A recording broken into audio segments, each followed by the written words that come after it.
We are, of course, talking about Equitable Boardroom. And before we do that, I think just a few takeaways from what the session, the last session with Vinita was all about. I think we now know that we are not competing on our, our physical capacity with men. We are competing on a cerebral quotient.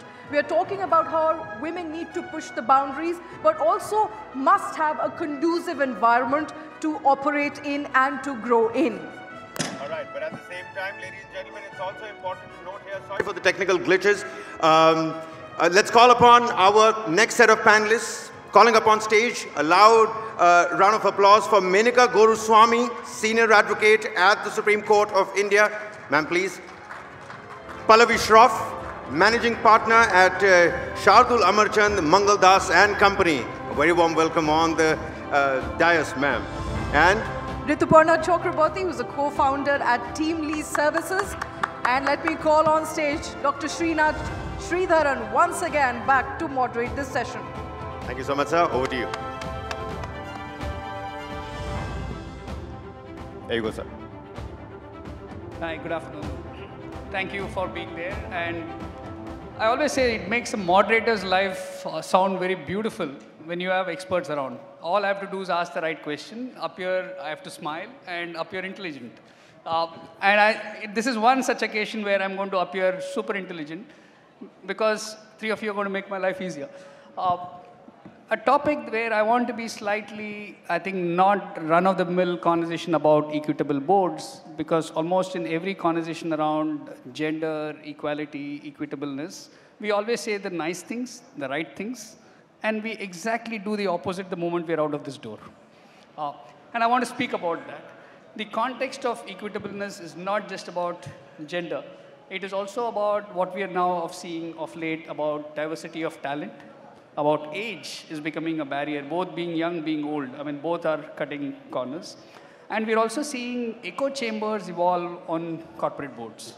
If both of us are sitting on 3 different boards, we kind of second guess each other. On the 4th board when we go, we don't even do our homework, because if Menika has seen it or Pallavi has seen it, I'm okay with it. And it's creating its own set of ripple effect on boards. At one point in time, we had the old boys network. Now I think we should just call it as old directors network. People sitting on multiple boards and creating echo chambers.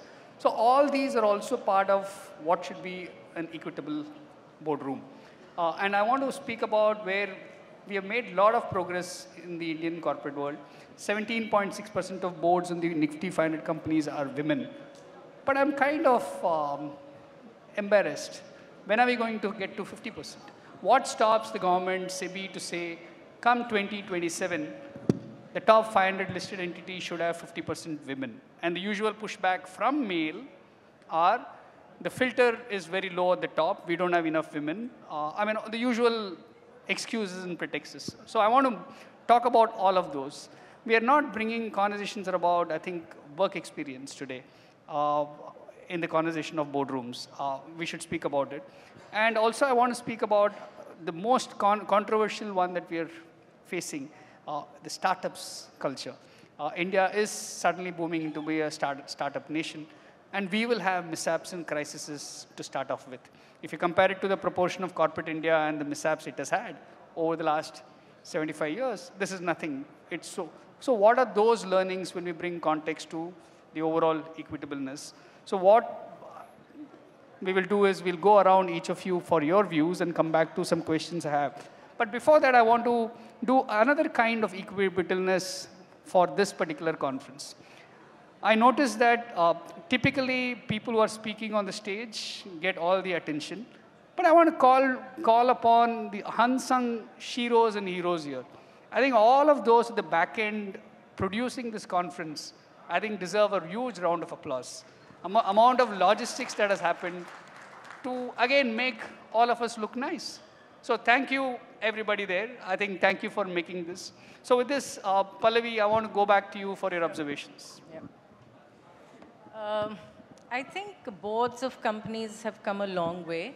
Exactly a decade ago, SEBI introduced, the Companies Act was amended, SEBI introduced minimum of 1 director on the board. That 1 director is still minimum of 1 director, and very few companies have more than 2 women on the board. I've been on boards where there are more than 2 women, and I can tell you the discussion is far better than having just 1 woman. But 1 woman can also change the narrative and be very different.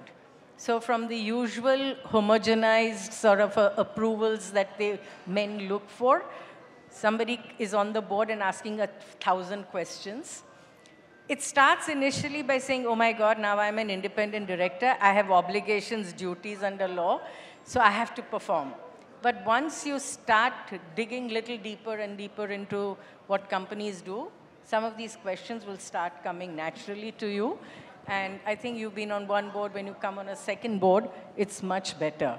And I think age is a challenge, both young age and old age. And I'm happy at a certain age, people are expected to retire from boards.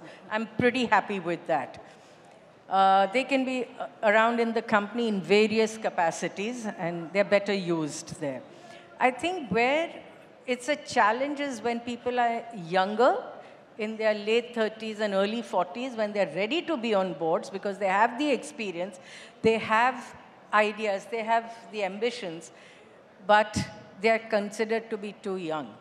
So when I get asked, will you be on the board? And I said, no, I'm on enough boards. I don't want to be. But let me suggest a younger person. Oh, but no experience. I said, how will she get an experience if nobody wants to take a young person on the board? So it's like a chicken and egg. But it's time now for the younger generation. You can have CEOs who are 38, 39, but why not women on boards who are at the same age? They're as qualified and as good. So I think time has come when younger women come on the board, not just wait for elders like us. Thank you, Pallavi. Menika, going to you for your observations. No, I agree with everything that Mr. Shroff has just said. Look, the average age of the average Indian today is, I think, 27, 28. This is who the average Indian is.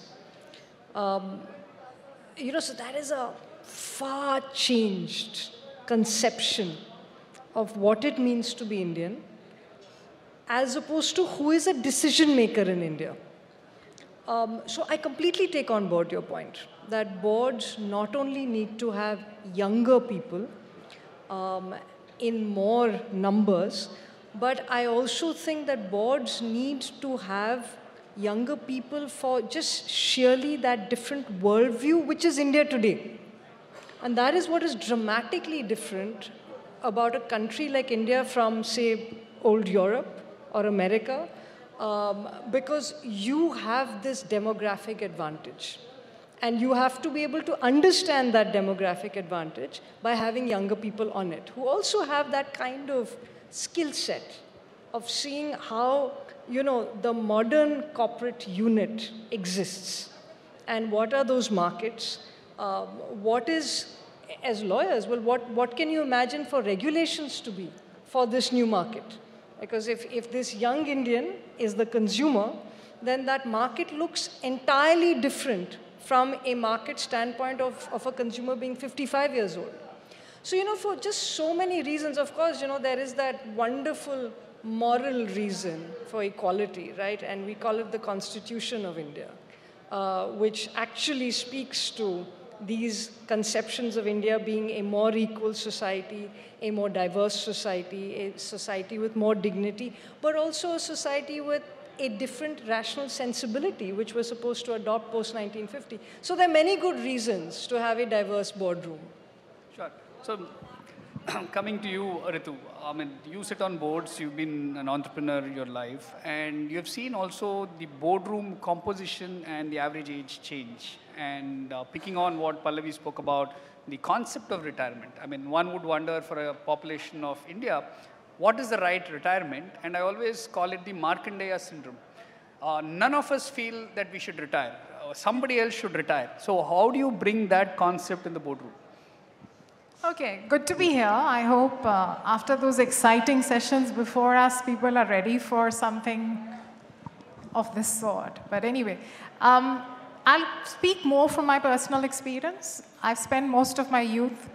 I founded a company when I was very young and scaled it up into almost $1 billion business. And recently, I stepped down from my executive role to focus more on governance. I feel I can extend that particular whatever skill sets I've developed in new boards. But you know, the most important lesson I've realized in that journey, and because you're talking about equitable boards, besides gender, which is the obvious one where there is a bias, I think there is a bias today even on age. There is a huge, somewhere an association with gray hairs and your ability to perform I mean, I also have gray hairs, I just hide them better than others. But there is a correlation between age and your ability to perform on the board, so which is typically a binding constraint for. Equitable also means to me is that in terms of skill sets that you bring to the table, in terms of backgrounds, in terms of being able to contribute to a board without having connections, right? Just the fact that you're able to bring your skill to the table as the biggest weapon than anything else. I think we have a long way to go in India where we can sense those kind of equitability, because I personally have witnessed those challenges. But I've seen that the new age organizations, startups, which are themselves founded by youngsters, are much more open, honestly, on this aspect. So I'm seeing that there is an intent to get in people gender agnostic. I mean, people have to, at some point, leave gender behind when they enter the boardroom and have a conversation which is based on just the skill and the contribution. That's one. I also see that there is a bias towards certain functions. You're seeing boards are increasingly people from legal background, people who come from financial backgrounds are a default choice to be on board. But I think there is a great imperative, because we are talking about equitable, get people who comes with background in technology. Why can't they get a place in the board? People who understands human capital better, why can't they get a place in the board? Because going forward for sustainability of organization, this is going to be an extremely important point. So I think the conversations on board equitability is vast, the scope. I'm not going to cloud all the conversations because I completely agree with whatever has already been said. So there's nothing more that I can add to that. Yeah. So I want to come to Pallavi on that. Yeah. Can I add something to what she said? While I agree that women coming on the board because of who they are themselves and not because of some other connection somewhere, I think there is a slight change that I see because of the nomination and remuneration committees, and they have the obligation to find directors. I have seen in certain companies, maybe the larger ones now, they will hire an Egon Zehnder or somebody to go and find women directors. And that I'm starting to see that change. Very little, and women have come on board for who they are, not because somebody has recommended them. We need a lot more of that, which means then this whole golden skirt circuit that I have only 500, 300 women and there are 1,000 boards and these same women have to rotate in all the boards will not happen, because there are so many talented women out there who can then be taken on boards for their own talent. Sure. So I want to ask you this question. Are we done, is India Inc. done with buying reputation? Because when you look at buying reputation, it's the same set of 200, 250 names which keep floating around. It's as if, and everybody will talk about there is no funnel. So I phrase it as buying reputation, because I know you will probably not because you will ask the tough question, because if I have you on my board, the markets give me 2% extra premium, my investors give me less grief. So I'm buying reputation, versus governance is about being accountable to people who are not related to business otherwise. I think this probably started when suddenly you had to put women on board. So instead of just keeping family on board, just to tick mark, they started looking out for independent women. We all started because there was a need for independent women on boards. But I think this buying that reputation still exists. They want only this set of 200 women who can, but I think that cannot last long. As more and more companies want to change governance and voluntarily do better, they will need women on boards. Can you let 50% of the population is women, but you have to struggle to put one woman on the board? So many educated, you have MBAs, lawyers, chartered accountants, people in management, but no, they don't want to go to those because they're unknown. Give them a chance. They're very, very good. So Menaka, picking on that, do you think quota system for diversity on boards for a limited period, say 15, 20 years of Indian evolution, will it really help? Yeah, I mean, you know, there are some European countries who actually use this kind of regulatory regime where either you have X percentage of women or you just pay a fine, and it's a substantial fine. Look, I mean, I personally feel, and I see this in the court system, and Mrs. Shroff will agree with me on this, you know, the Indian court system for the longest time was the greatest old boys club. And it is dramatically changing, dramatically. I mean, I am proof of that, you know.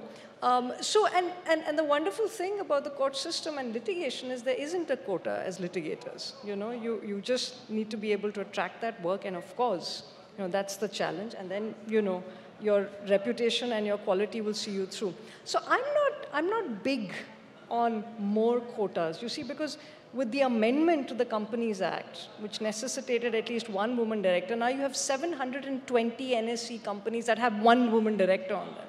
You know, and there are a handful of highly successful, you know, publicly listed companies, Godrej, Apollo, etc., which has more than 6 women directors. Right? So there is a case also to be made, well, look at the performance when you have a substantial number of women on the board. But I think more than anything else in this country is changing so dramatically. And it is young people who are making that change. And you cannot stop them. So this idea of having a pool of 200 people, this idea of having just a pool of a small number of families that control things, that is just changed. And the corporate world will also absorb that change. So youth is the hope for Indian corporate governance in some form? I think when the average Indian is 28, and you don't have many 28-year-olds here. So in many ways, we have to catch up with that. That's true. So wonderful. Thank you so much for this set of opinions. And now I turn it back to them. Thank you so much, sir. Again, give it up for our esteemed panelists that are with us over here. Many thanks for joining with us.